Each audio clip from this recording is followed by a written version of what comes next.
শুভ সকাল বন্ধুরা, দোলন simple housewife চ্যানেলের 91 নম্বর ভিডিওতে তোমাদের সবাইকে স্বাগত।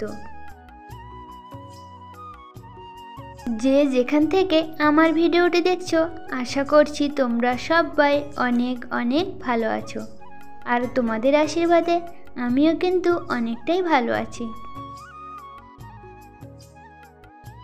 তোমাদের সবার আশীর্বাদ নিয়ে আজকের ভিডিওটি শুরু করলাম। এখন বাজে সকাল 6টা, আর আমি না 5:30টার সময় কিন্তু ঘুম থেকে উঠেছিলাম। আর ঘুম থেকে উঠেই না ঘর বারান্দা সব ঝাঁট দিয়ে নিয়ে ভাতটাও বসিয়ে দিয়েছি। তো বন্ধুরা, আমি একজন সাধারণ মধ্যবিত্ত পরিবারের গৃহিণী, তাই ভালোবেসে সংসারের কাজগুলো করি বলেই কিন্তু কাজ আমার শেষ হতেই চায় না।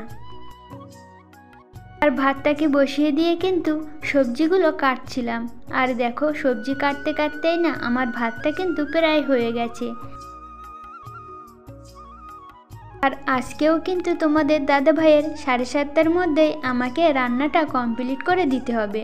তোমাদের দাদা ভাই তো 8টার মধ্যেই কাজের জন্য বেরিয়ে পড়ে। আর আমি এদিকে রান্না করছি। তোমাদের দাদাভাইকে না বলেছিলাম একটু সুপারি পাড়তে।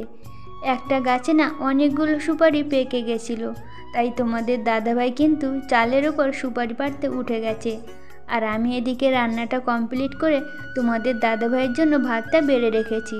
আর এই যে দেখো, তোমাদের দাদাভাই সুপারি পাড়তে উঠে চালটাকেও না একটু পরিষ্কার করে নিচ্ছে। আর অনেক দিন ধরেই তো বৃষ্টি হয়ে গেছিলো, তাই কিন্তু চালের উপরে ছেলা পড়ে গেছিলো। আর এই যে সুপারিগুলো পেরেছিল, আমি না সেই সুপারিগুলো একটু গুছিয়ে রাখছি। আর আমার উঠোনটাকে দেখেছো, চালের উপর যে নোংরাগুলো ছিল ওগুলো তো ফেলে দিয়েছিল নিচে, তাই উঠোনটা কিন্তু একটু নোংরা হয়ে গেছে।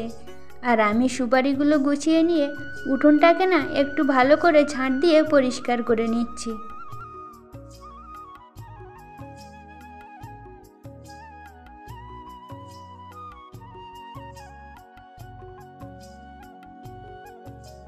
আর জানো তো বন্ধুরা, আজকে কিন্তু আমার 7টার মধ্যে রান্নাটা কমপ্লিট হয়ে গেছে।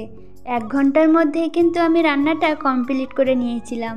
তোমাদের দাদাভাই চাল থেকে নেমে স্নান করে না খেতে বসে গেছে।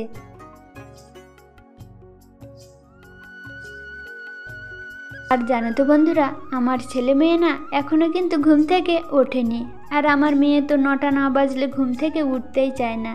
তোমরা যারা আমার ভিডিও দেখো তারা কিন্তু নিশ্চয়ই জানো। আর আমার ছেলেকে না অনেকবার ডাকতে হয়, তারপরেই কিন্তু ঘুম থেকে উঠে যায়।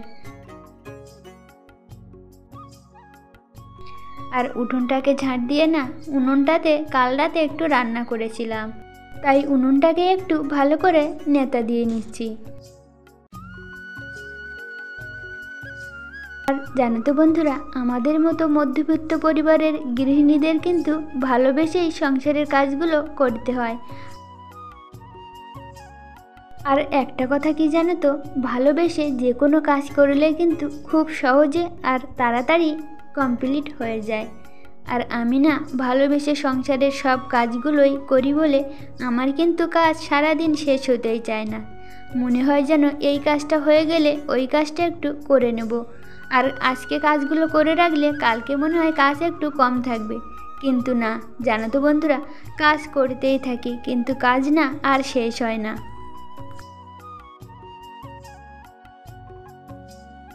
এখন কিন্তু আমার কাজ করতে করতে তোমাদের দাদাভাইয়ের খাওয়া দাওয়া কমপ্লিট হয়ে গেছে। আর তোমাদের দাদাভাই কাজে যাবে বলে রেডি হয়ে গেছে। আমি না রান্নাঘরটাকে মুছে নিয়ে একটু বালতিগুলো ভালো করে মেজে ধুয়ে নিচ্ছিলাম। আর অনেক দিন না বালতিগুলো ধোয়া হয়নি। আর আমাদের কলের জল, টাইম কলের জল সবই কিন্তু একটু আয়রন রয়েছে, তার জন্যই কিন্তু প্রতি সপ্তাহে একবার করে পরিষ্কার করতে হয়। এখন বাজে 9:30। আর জানো তো বন্ধুরা, বালতিগুলো ধুয়ে নিয়ে জল ভরে না ছেলে, আমি, মেয়ে সবাই কিন্তু খেয়ে নিয়েছি। আর খাওয়া দাওয়া কমপ্লিট করে ছেলে স্নান করে না স্কুলে চলে গেল। আর আমি যে বাসনগুলো ছিল ওগুলো একটু ধুয়ে নিচ্ছিলাম। আর আমাদের কিন্তু সকালবেলা উঠে বাসন মাজতে হয় না, রাতের বেলা খাওয়া দাওয়ার পর বাসন ধুয়ে রাখি, তার জন্যই সকালবেলা কিন্তু তাড়াহুড়ো করে রান্নাটা কমপ্লিট করে নিতে পারি। আর এখন বসেছি কয়েকটা জামা ছিল সেগুলোই ধুয়ে নিতে। তো বন্ধুরা, আজকের ভিডিওটি এখানেই শেষ করছি। তোমাদের সাথে দেখা হবে পরের ভিডিওতে। তোমরা সবাই ভালো থেকো। ধন্যবাদ।